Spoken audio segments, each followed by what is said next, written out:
Hi, my name's Ed Hoffman. I'm the president and founder of Competitive Business Solutions. I am so excited to talk about an interview that we had with Kim Ernzen. She's the COO of StandardAero, and we had the opportunity to spend 45 minutes talking with her about what she has done in her career, how she looks at leadership, some of the transformational challenges that she's taken on in previous roles and this one as well, and what her learnings are. We've broken this up into 3 parts because of the length, and we're going to introduce each part as we go. I hope you enjoy the series. I hope you enjoy this interview, and I look forward to your feedback. Thank you.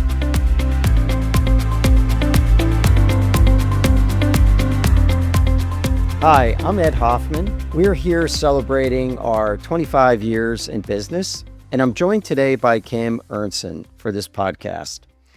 Kim is the Chief Operating Officer at StandardAero. StandardAero is a maintenance and repair business for the aircraft industry and a leader in its market. Kim is bringing 3 decades of impressive leadership across the aerospace industry. Before joining StandardAero, Kim held key executive roles at Raytheon, starting with Vice President of Air Warfare Systems, and then later as President of Naval Power, and has deep experience covering areas like operations, engineering, program management, just to name a few. She's a triple graduate of Wichita State University. You could see the banner behind her. She's a proud graduate of that. She has an executive MBA and 2 aerospace engineering degrees. Kim, it doesn't stop there for Kim. Kim is also a board member of NAMO Defense Systems.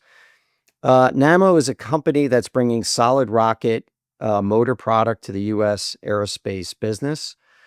And that's an area that's in high need. There's several thousand motors that are needed in order to meet the missions that are laid out by NASA, commercial, and other concerns. We're looking forward to hearing from Kim and listening to her leadership journey. Kim and I have our careers, I guess the best way to put it, have crossed paths several times. And so this discussion is going to go through her background, much of her leadership experience, and how she's brought that both to Raytheon and StandardAero. So with that, I'd like to welcome Kim to our call. Thank you, Ed. It is great to be here joining you and celebrating you and your company. Congratulations on an amazing 25 years. So it's my privilege to be able to call you not only a colleague, but a friend. Thank you. And it has been an amazing 25 years. Lots of different things have happened over that period of time. Oh, yes. And I think one of the highlights right now is the ability to reach people like yourself, talk to them, and start to bring to a larger audience some of your background and experiences, and maybe some of the things that we work together, and do this knowledge share. Yeah. So, happy so with that, let's kind of first just look back at your career. It's really very, very impressive of what you've been able to do. And you spent most of your career in aerospace. I have. So what's kept you so passionate about this industry over the last 30 years? Sure. It's to your point, it's been a few decades. And I can tell you the journey that I've had, the amazing opportunities I've gotten a chance to participate in. I never would have thought would have been possible when I graduated the first time from Wichita State. But I got the bug of aviation. Even in high school, I was fascinated with how airplanes flew. How did these big, giant pieces of machinery get up in the air?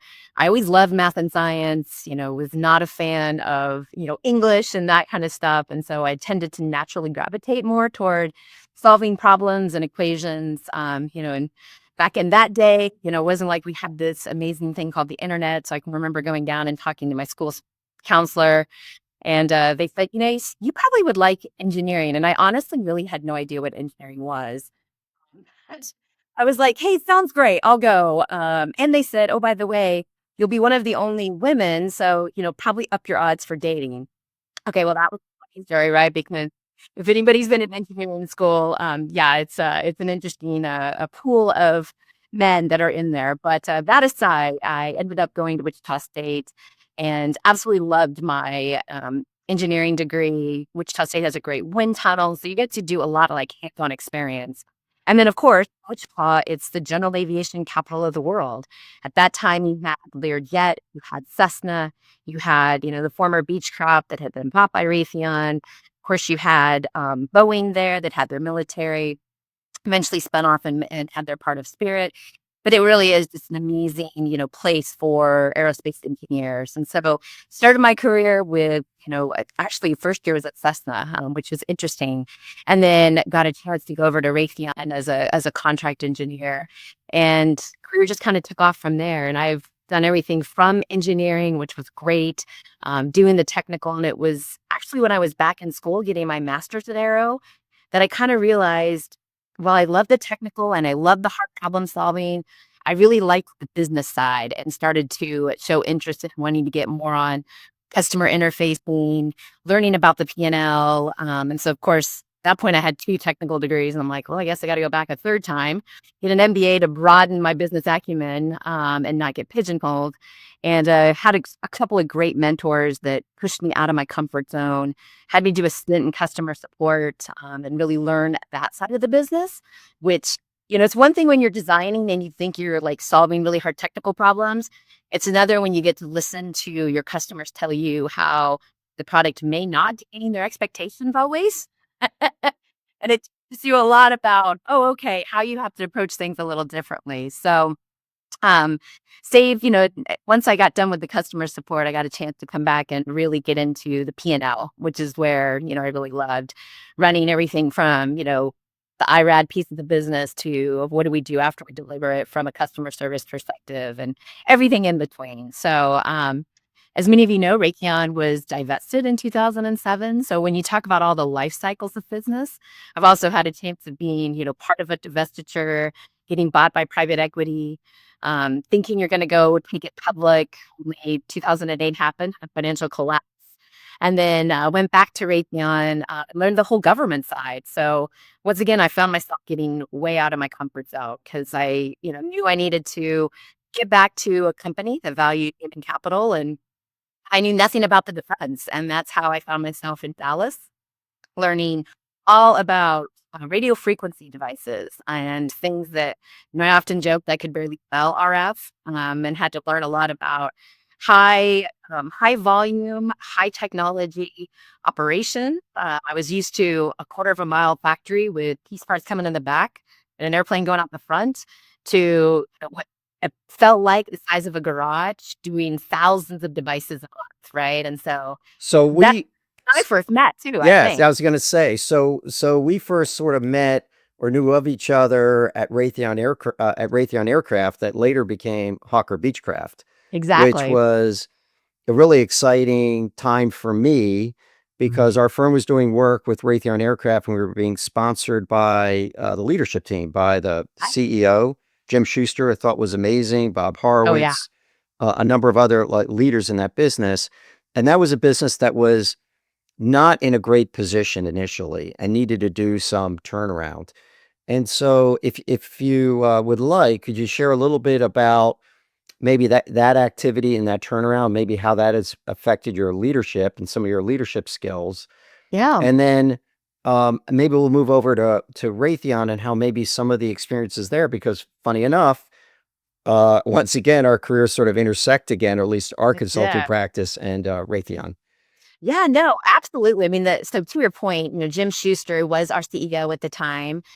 He was brought in because exactly as you stated, unfortunately, the aircraft division was, bleeding cash at a rapid rate on a daily basis. And so really needed to, what I would say, get focused back on, the basics and get kind of back to the fundamentals of operational excellence, really driving performance out on the factory floors. We had been developing 2 new aircraft at that time. So one had just started, had just gotten certified and was having, initial teething pains, the Premier program. Meanwhile, you had the larger brethren, the Hawker Horizon, that was going through its certification paces, was facing a lot of challenges, as you know, and really had to focus in on one, not only getting that discipline out on the factory floors, but then being able to get through a certification process. And, when your team came in, it really helped us to kind of think differently about how do we approach the problem from a different angle and how do we look at data in a different way. We were very used to, the old adage was build to print and beat to fit. Which I know you're laughing because you remember hearing that. But it really helped us mature as an organization to really look at, okay, how do you use data sets to inform you about how to address, true root cause, really solve some of those problems so you can get your line to start flowing in an efficient and effective manner. Because if you remember, we had on the King Air line, you had planes sitting in the jig forever. And we couldn't get them out, and so things were stacking up, and then you'd have massive gaps in the line, and similarly on the Premier line. So that was great. And then to your point, when I went to Raytheon, so fast forward probably maybe 7, 8 years. I'm trying to think of the exact timing when we intersected again because you were brought in up for our CCA line up in Boston, and we at the place I was at in Dallas did a lot of work with the CCA line. And in fact, there was a lot of probably, I would say, not positive competition going on.